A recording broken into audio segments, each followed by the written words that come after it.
My next guest was a nuclear scientist who radically changed the course of his life after God called him to become a Bible translator in the South Pacific. He's discovered some amazing revelation from both the scriptures and the ancient Jewish sages that may hold the answer to mysteries such as what happened to the lost 10 tribes and where are they?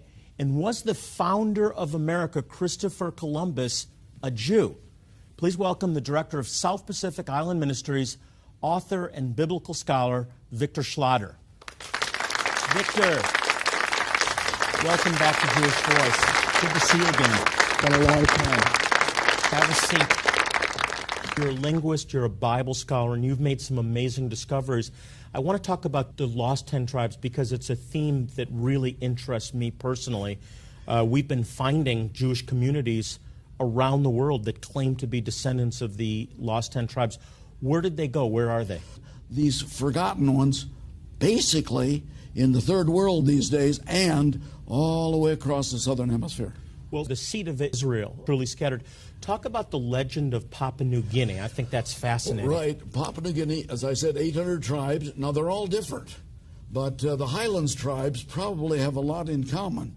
And this is where I first got into this stuff. I began taking Papua New Guineans over to Jerusalem and all over the place. The second trip, I was over there and I gave him an afternoon off, and I ran over to a friend of mine who was a photographer, and on the back wall of his little cubicle, his little office, he had all these pictures he had taken, didn't use, didn't want to throw away, and right in the center were 3 dark-skinned girls. And his name was Bud Burton. I said, Bud, where'd you get these Papua New Guinea girls? He says, they're not Papua New Guineans. They're Ethiopian Jews. Whoa. I come over there and I said, where are these girls from? I thought they were going to say Papua New Guinea. They shocked me. They said, this one is from Pangaea. That's about 75 kilometers from where we lived. This one's from Mendi. That's the Southern Islands capital, or the provincial capital.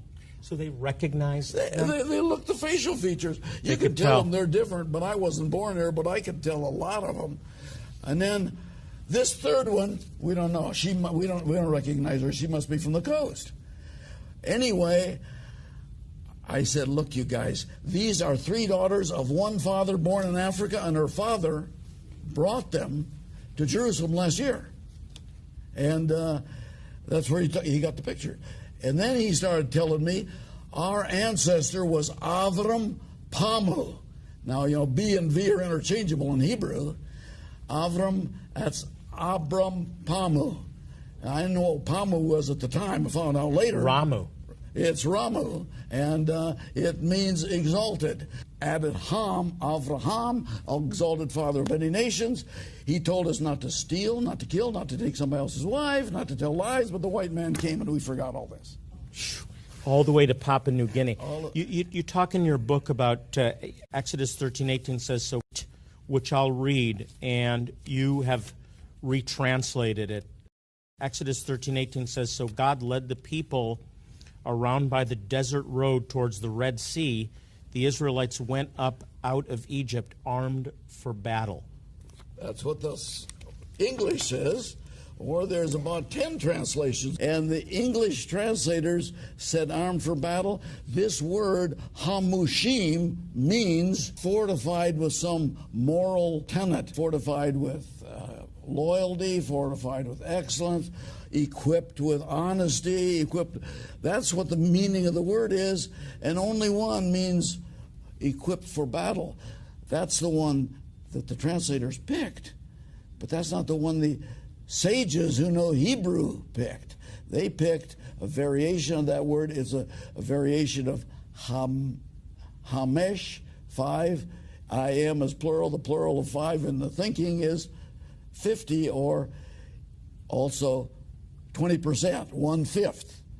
And that's what the sages went for, saying, and this sounds like unadulterated heresy, only 20% left with Moses. They were from Goshen. So you're saying 1/5 left Egypt in the Exodus? Egypt. Which brings up a really interesting question for me. We've recently been started working with the Lemba Yes. in Zimbabwe. You believe that they may be from Egypt, post-Exodus Egypt. I do. I give people the facts, the things that I found, go ahead and connect the dots. And so I think it's a pretty good chance that the Lembas came from that 80% that never left.